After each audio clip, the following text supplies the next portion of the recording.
Olá, hoje eu vim falar para vocês um pouquinho sobre genética, a primeira lei de Mendel.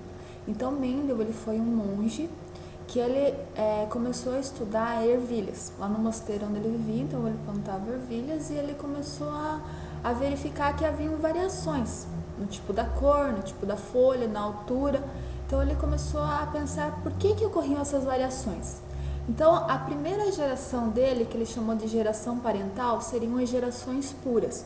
Quando ele cruzou então essas ervilhas, ele notou que só nascia uma variedade. Quando ele cruzava de novo essas ervilhas, ele notava que ocorria uma variação de 3 para 1. Então, na primeira geração pura, cruzava, acontecia o quê? Só nascia um tipo. Depois ocorria o que? Uma proporção 3 para 1, que ele começou a chamar de dominante e recessivo. Lembrando que na época de Mendel não existia o estudo do DNA. Então ele fez esse estudo sem se basear na teoria do DNA. O que ele concluiu então? Que existiam traços dominantes e traços recessivos. Que esses traços dominantes aparecem na primeira geração e depois os traços recessivos vão se manifestar nas gerações seguintes, na segunda geração. Para ocorrer essa segregação, então tem que ocorrer meiose. Então, o que é a meiose? Ocorre na fecundação. Então, é a primeira divisão celular que ocorre, se chama meiose. É quando os cromossomos se separam, os genes se separam. Então, por exemplo, você tem pele branca e o teu namorado, o teu marido, enfim, tem pele negra. A pele negra ela é dominante sobre a pele branca. Suponhamos que você seja uma geração pura, pele branca, e ele uma geração pura, pele negra. O que vai ocorrer? Os filhos de vocês vão ser, por exemplo, você vai ter 5 filhos, os 5 vão ser negros. Suponhamos em um segundo cruzamento, aí sim poderão nascer crianças loiras e crianças negras.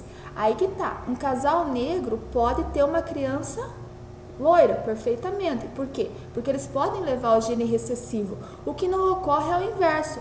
O casal branco, o casal loiro, tem uma criança negra. Por quê?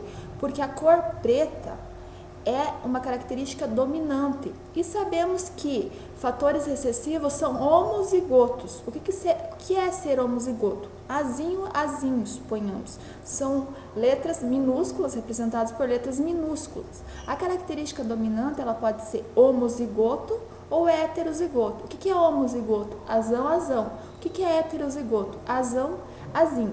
Então, suponhamos lá um casal do olho azul. O casal do olho azul pode ter filhos somente do olho azul ou um verde, suponhamos. Casais dos olhos negros, dos olhos pretos, poderão perfeitamente ter uma criança do olho azul, do olho verde, enfim, se tiver na família, certo? Vou ensinar para vocês então a musiquinha, aquela música do Epitáfio, vocês já conhecem o Epitáfio? Então vamos lá. Primeira lei de Mendel traz segregação em mais, hibridação de F1. As gerações são parentais, F2 nos traz proporção 3 para 1. Traços que são dominantes aparecem na primeira geração. Traços que são recessivos em F2 reaparecerão. Tarara, meiose vai acontecer pro gene segregar garantido.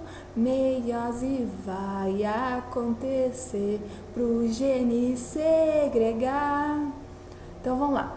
Vou explicar um pouquinho a letra. Então, a primeira lei de Mendel traz segregação. O que é a segregação? Essa divisão dos genes. Hibridação de F1. Então, a primeira geração, que são os parentais, são puros. F1, que é a primeira geração, ali a segunda, a dos filhos no caso, ela vai ser híbrida, mas não vai apresentar essa característica. Porém, na geração F2 vai nascer uma proporção de 3 para 1. Para cada 3 dominantes surge um recessivo. Beleza, galerinha? Um beijo e até a próxima.